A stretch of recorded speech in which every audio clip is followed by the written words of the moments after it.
Hello guys, আসসালামু আলাইকুম। সবাই ভালো আছেন? আমি আপনাদের অনেক অনেক ভালো আছি। কুষ্টিয়ার বিখ্যাত পোড়ারুটি কিন্তু এখন ঢাকায় বসে পেয়ে যাবেন।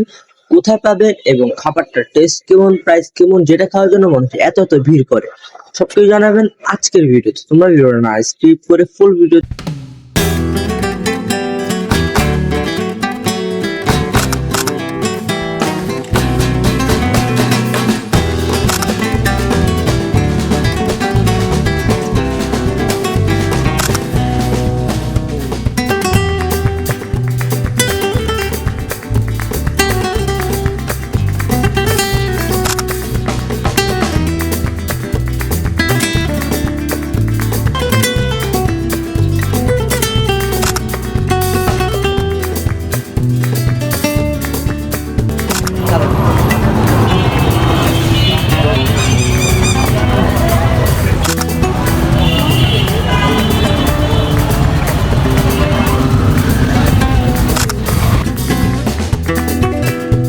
তো গাইজ, আজকে আমরা মূলত আসছি হচ্ছে তোমার আমার মুহূর্ত এই দোকানটিতে। মূলত এই দোকানে কুষ্টিয়ার বিখ্যাত পোড়া রুটি এবং মালাই চা বিক্রি করে। এইখানে মানুষ এতটাই ভিড় করে যে ঠিকঠাক ভাবে ভিডিওতে ওইরকম ভাবে কথাও বলতে পারিনি আপনাদের সাথে। এখানে এসে অর্ডার দেওয়ার নিয়মটা হচ্ছে, ফার্স্ট হচ্ছে আপনার টোকেনটা কাটা লাগবে। যখন আপনার খাবারটা হয়ে যাবে তখন হচ্ছে ওনারাই আপনাকে ডাক দেন। আপনার টোকেন কাটা হয়ে গেলে লাইভ ওনাদের কিভাবে খাবারগুলো তৈরি করছে সবকিছুই কিন্তু আপনারা দেখতে পারবেন। আর এটা হচ্ছে ওনাদের মেনু কার্ড। এখানে আপনারা পেয়ে যাবেন পোড়া রুটি, মালাই চা, রসমালাই চা, ওয়াফেল চা, দুধ চা, রং চা। ওনাদের এখানে মূল আইটেমটা হচ্ছে ওনাদের এই পোড়া রুটি। ওনাদের এই পোড়া রুটি বানানো হচ্ছে, ফার্স্টে ওনারা দুধটাকে রুটির উপর গার্নিশ করে দেয়, তারপর হচ্ছে চিনি উপর দিয়ে ছিটে ছিটে দেয়, দেন তারপর হচ্ছে ওনারা আগুনে রুটিটাকে পোড়া দেয়। ওনাদের এই জায়গার এক্সাক্ট লোকেশনটা হচ্ছে মিরপুর 2 লাভ রোডের 3 রাস্তা মোড়ের একটু পাশে। ওনাদের এই দোকানটা খোলা হয় হচ্ছে বিকেল 5টা থেকে 10টা পর্যন্ত। ওনাদের এখানে প্রতিদিন 500 পিস পোড়া রুটি বিক্রি হয়। দীর্ঘ